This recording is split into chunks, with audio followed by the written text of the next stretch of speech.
feel good. Bonsoir, bonjour, de partout, place Bozali, Kolanda, Yabino, Ndeko, Papa Edi, Oela Bino Masolo Kitoko, Oela Bino, proverbe Kitoko, to baignon, proverbe africain. Angala. Mutumoko abenga na tuna na bongo ngapi elakisi ke masese ya africain na lingala. Je crois Nzambi nenga osala programme na yele to tambola ba programme oyo d'ici fin à mois, avant fin à mois, il y a notre pasteur, ma prophète autour bango na kati Afrique du Sud pour découvrir bango na tanga ba kombo na bango na mouvementé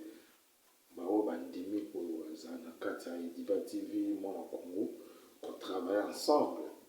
on va inviter donc ce pour moi na bango ba kozala na biso chaque fois sur les problèmes spirituels toujours pour nous assister pour na kolendisa peuple de Dieu awa mokolo lelo na yeli bino ba proverbe masese moko malamu pe édifiant toujours na masese oyo tobetelaka bino ezali biloko moko éducative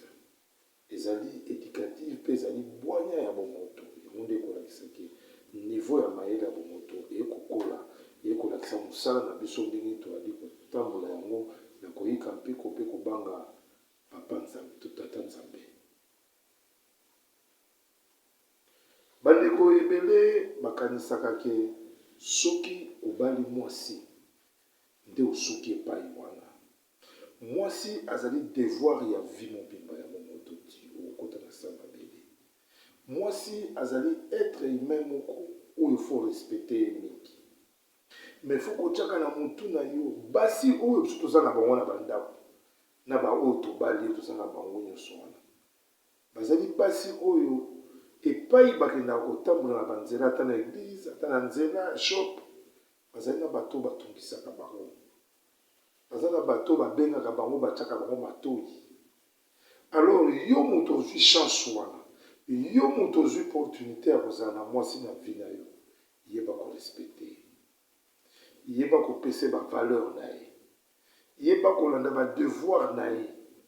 na moke oyo nzambe apamboli yo mpe na moke spiritualité oyo oza nango mpo noki te ndeko mwasi soki yo olandi benorme na ye te akokima mwasi azali race ya bato oyo soki ofini mingi akufi soki osimbi ye mpe pete apumbwe akei lokola ndeke yebani lolenge nini ya kozala na ye na mokili ya tata nzambe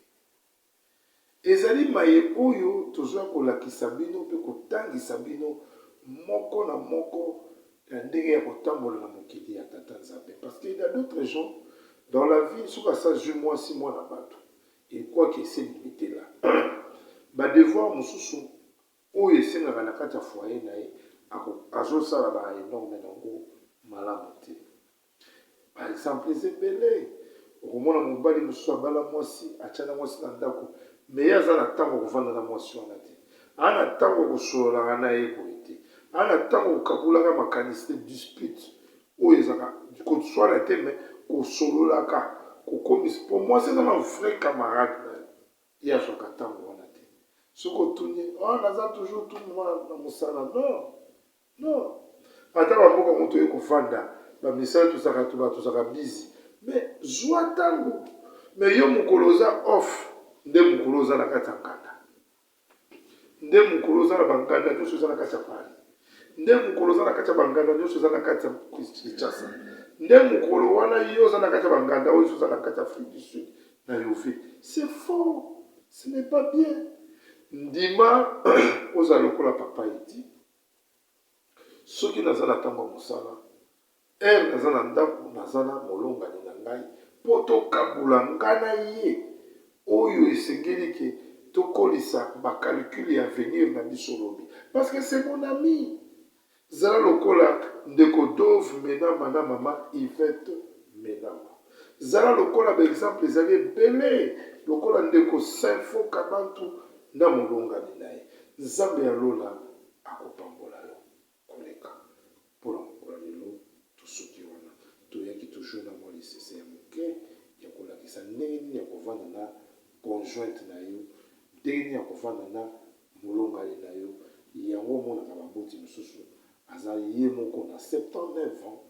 mwasi ana 70 ans, okoyoka yebiso yo tofandi 55 ans de vie ensemble.